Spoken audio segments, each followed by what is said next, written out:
Alrighty, welcome everyone to day 9 of Advent to Decode. I took the night off, so it is not actually midnight for me. When the problem really drops, it is actually 6 in the morning, so you get me nice, bright and early, probably tired, probably not ready for a day of programming, but let's try this anyways. How badly could it go? So, anyways, like I said, it's not midnight, so the problem is already out. It's been out for a little while, so that's not Advent to Code.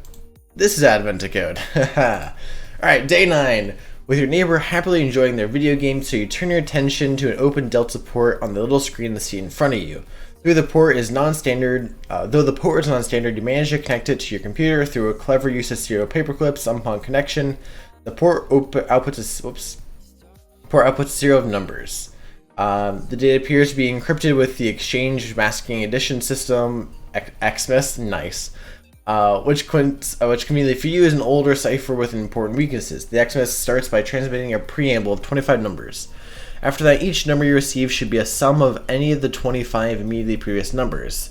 The two numbers will have different values, and there might be more than one such pair. For example, such as the preamble consists of the numbers 1 through 25 in random order. To be valid, the next number must be the sum of any two of these numbers. 26 would be a valid next number. It could be 1 plus 25 or many other pairs like 2 and 24. Yeah, okay. Would be a valid, not be valid, okay. Okay, so suppose the 26th number is 45. The first number no longer an option. Suppose the 26th number is 45. The first number no longer an option. 25 ago, and it was 20.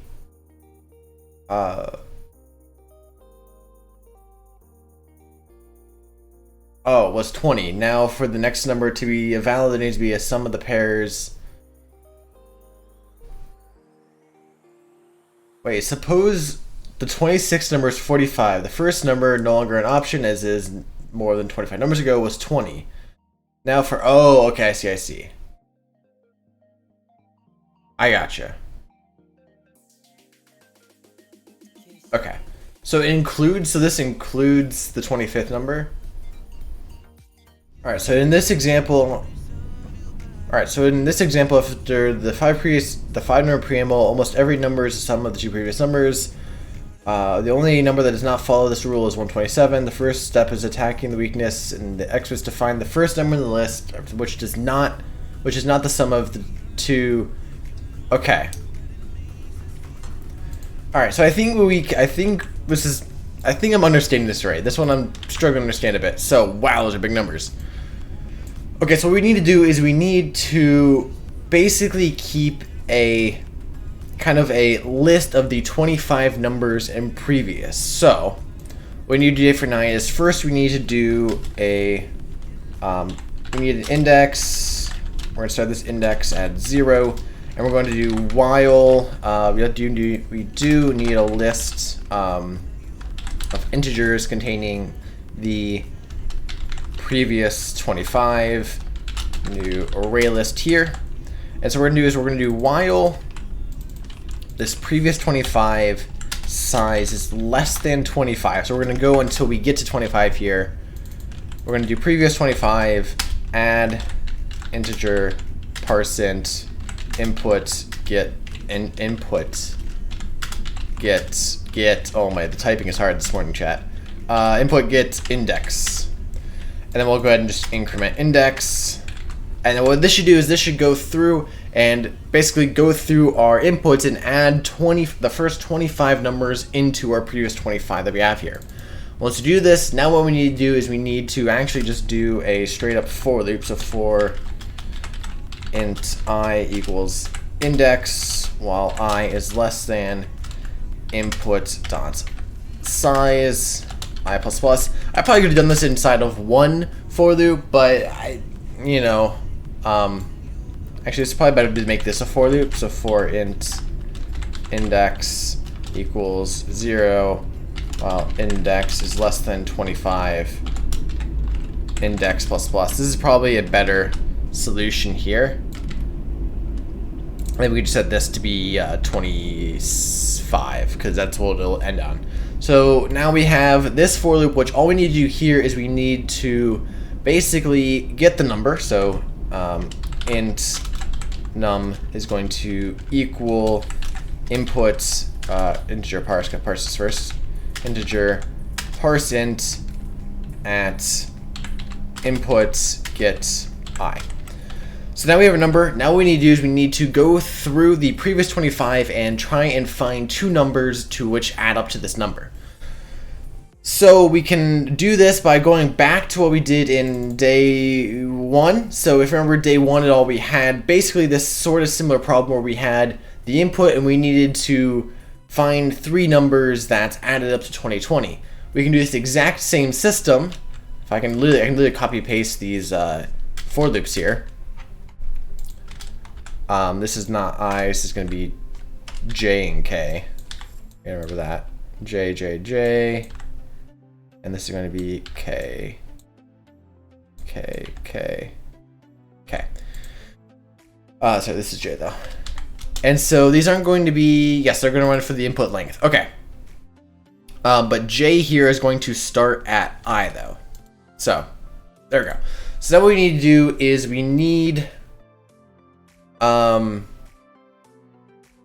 go through each of the numbers. Oh, sorry, no, this is backwards. Sorry, J starts at 0, but J is going to be for previous 25. Sorry, not for the whole input. Okay. There we go. So now what we need to do is we need to grab the integers out of previous 25. Get I. Whoops. And get J, so it's going to be number 1, number 2. And what we need to do now is we need to check if num1 plus num2 are going to be equal to our original number. These variables are probably terribly named, but there we go. So if this is the case, why are you... Wait, you're num1 now. Okay, fine, it'll be one num. So this is going to be... I don't know, need another variable name. Previous 25 is going to be previous 1. And you're going to be previous 2. Was num1 already? I don't know. Either way. Okay, so there's previous 1, previous 2. So now if these add up to be num, we are golden. What we can do now is we can probably just set a flag on this. Because we don't need to keep going anymore. So Boolean found is going to be false. We can just do if found, break out of here, and then we can call break. We can set found to true, and which means now is we're good. So we only want to go to here, which we get if it has been found. We want to simply... Why am I getting really weird errors? It's not even saying what the error is. Okay. Something must just be messed up. Alright. Either way, so we have found here. If it is found, we're going to do something to kind of increment this. What we need to do is we need to do previous 25. We need to remove out of 0. And then we need to do previous 25, and we need to add to the end, which is just a regular add. And we need to add on number because that's the next one to add in and put into our list here. Okay. So there we go there. What? Interesting. This is just delayed. That's really weird. Okay. And then otherwise, if it is not found, we have found the one that doesn't add up, so we can just do a system out println part 1, and we can go ahead and just output this number. My IntelliJ is broken for some reason, and I can just call my little lap function, which don't worry about it. Okay, so in theory, let me run this. Is it just built incorrectly? I don't know if it's just kind of off the cached or...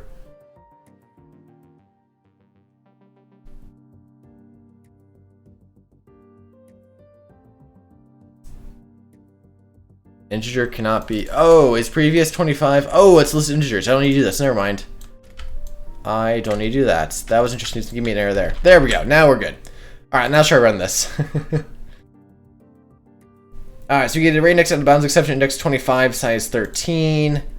Well, why is the size 13 if what? The size of previous 25 should always be 25. It should never be any less. Which is really weird. What? Index 25, size 13. Get size. Because we remove 0, but we should be adding a number to the end, so that shouldn't change its size. How are...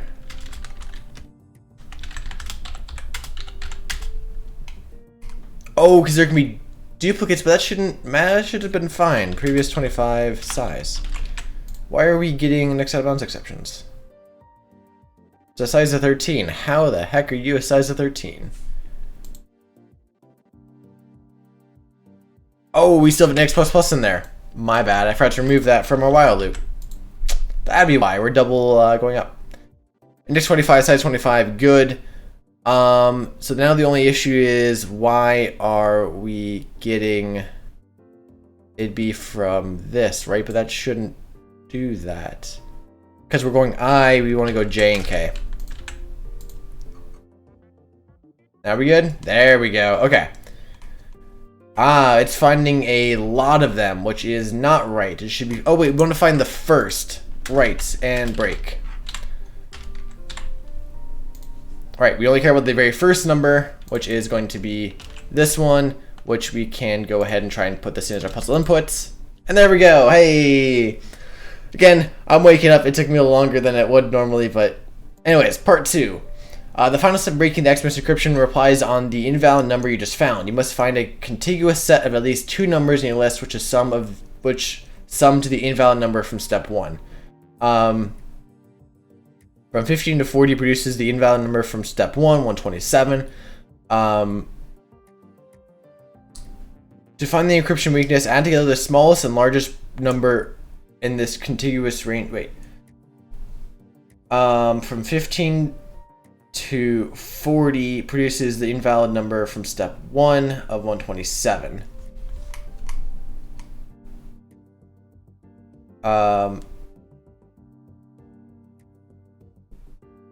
Is 127 okay?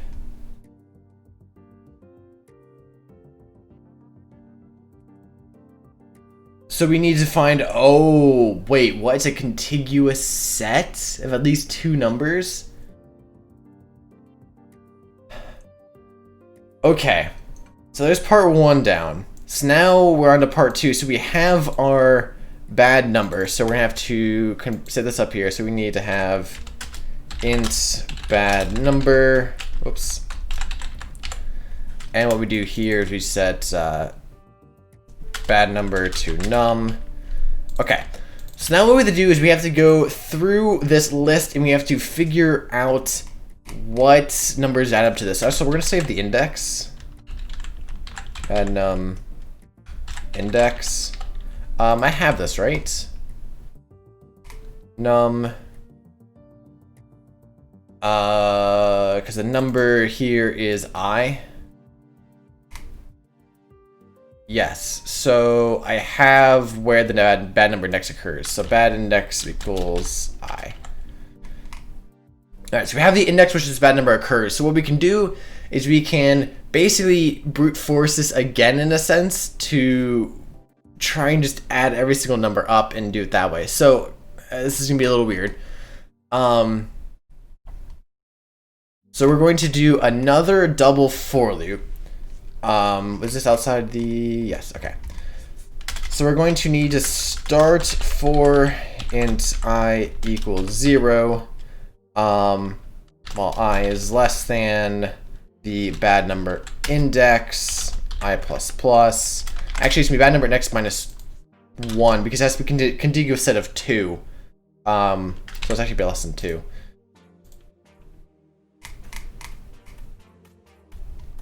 You're going to be complaining because you're not being set, so we're going to start at U at 0 just so you're happy with that. Okay, so we have this. So now what we need to do is we need then this for loop to run from I plus 2, because again, these are a contiguous set of 2, which actually is only I plus 1, to the bad number index, and then j. Okay. So what we need to do here is this is going to be our bounds, essentially. This is going to be the bounds of the indices where we want to add the numbers up from. So we need a third for loop inside of here. K is going to start at I, and it's going to go to while k is less than or equal to j, k plus plus. And so what we're going to do here is we're going to have to do int sum is going to equal 0. We're going to do sum plus equals what is in our, not previous 25, it's going to be equal to this, straight up from our list. This is going to be k.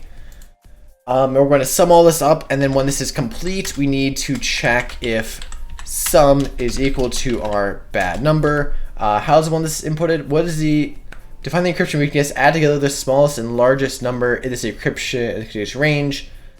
Okay, so we need the smallest and the largest, which is going to be I. Because you can only get no, it doesn't matter. Okay, so we do need then int smallest and largest. So what we're gonna do here is we're gonna have to do check if k is less than smallest. Actually, is going to need to be. We should do this. This is the best. This is how you're supposed to handle when you do smallest and largest. Is to start at the max, is the opposite maximums. So if k is less than smallest, smallest equals k. Sorry. Int num. Sorry. Oh, we can't use num? No, we can use num. Oh, we need to do it that way though. So add on num, and then if num's less than smallest, there. Otherwise, if num is greater than largest, there's our largest, there we go. So now if our sum is equal to our bad number, what we need to do, right, that might not have been initialized, ignore that because it will have been. What we need to do is, again, we need this boolean found flag.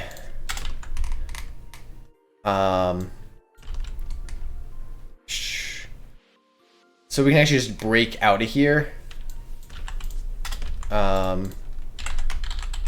If found break, so what we could do here is we do found equals true. We do a break out of this for loop. And what we need to do now is, actually we can just simply do an output here. So we can just do a system out print line, and we just need the addition of the smallest and largest. So part 2 is going to be, goodness, all right, this typing thing is hard, is going to be the addition of our smallest here plus our largest. Okay, let's see if we get this, shall we? We get this for part 2. Do we get the right answer? We do. Hey, we did, chat. All right, there you go. There is day 9. Let me go back through. Let me explain how I did this. Try to explain it better of what my solution here is. So for part 1, we have a list of numbers here. They're an encryption strategy. The way the encryption works is that the number you are at has to be the sum of 2 of the previous 25 numbers. So first thing we do is we first have to build up our previous 25 numbers, because of course the first 25 are needed to build the list. They don't follow this rule. They're just to be dumped into this list. So we take the first 25, we add to this list, and then we start at the 25th character, 26 technically, the 25th index, 26th character. And what we do is we parse it out to get the number, and then we look for 2 numbers in the previous 25 that sum up to this number. Of course, it can't be the same number twice. So we reuse we reuse what we did from day 1, which is to go through the entire list using 2 for loops which kind of run off each other. sorry, here and here, two for loops which run off each other to essentially find two numbers that add up. These remove duplication of not having to do the same two numbers just in reverse order, and it doesn't allow for these same number to be added twice because these indexes will never be the same. So we go through this for each index and input. So basically each index and input after 25 or after a 24th index will run these two for loops until we find the two that equal the number, at which point all the for loops will just stop. It'll end there, it'll break, and then we'll get an output here from part 1 saying that, hey, we have found it, move on. But don't forget also, if you don't find it in these two for loops, you have to remove the first character or the first number out of your previous 25 and add the new one in. That way it's still a moving set of 25 that are always the 25 previous indexes. So that's part 1. Part 2 takes the same kind of concept, but now that we have found the bad number, we need to find the two numbers of any before that occur before our bad number that add up to it. And this is a contiguous set, but it can be of any size contiguous set. So again, using the fancy for loops from before, we start at 0 and we run until we hit the index of where this bad number is at. Our inner for loop is the same thing. It is the previous for loop plus 1 index to the bad number, and this way we have a contiguous set that keeps getting shuffled down, but also then reading the rest of it. Again, a brute force strategy, but that's the best you can kind of really do here. And basically the whole time we are saving the smallest and largest because that's what it's asking for in the end, but we're looking for a sum total here that equals our bad number. So at any rate, hopefully that explanation made somewhat of sense. This isn't too bad of a question. It's much more heavier kind of thinking wise and planning out than it is for actually programming. This isn't a hard programming question. This is definitely much more of a thinking question to figure out how you want to implement your programming to support this. So at any rate, hopefully you guys enjoyed. I'll see you guys all tonight now for day 10 when that comes out. But anyways, hope you guys enjoyed. I'll see you guys next time. Peace out.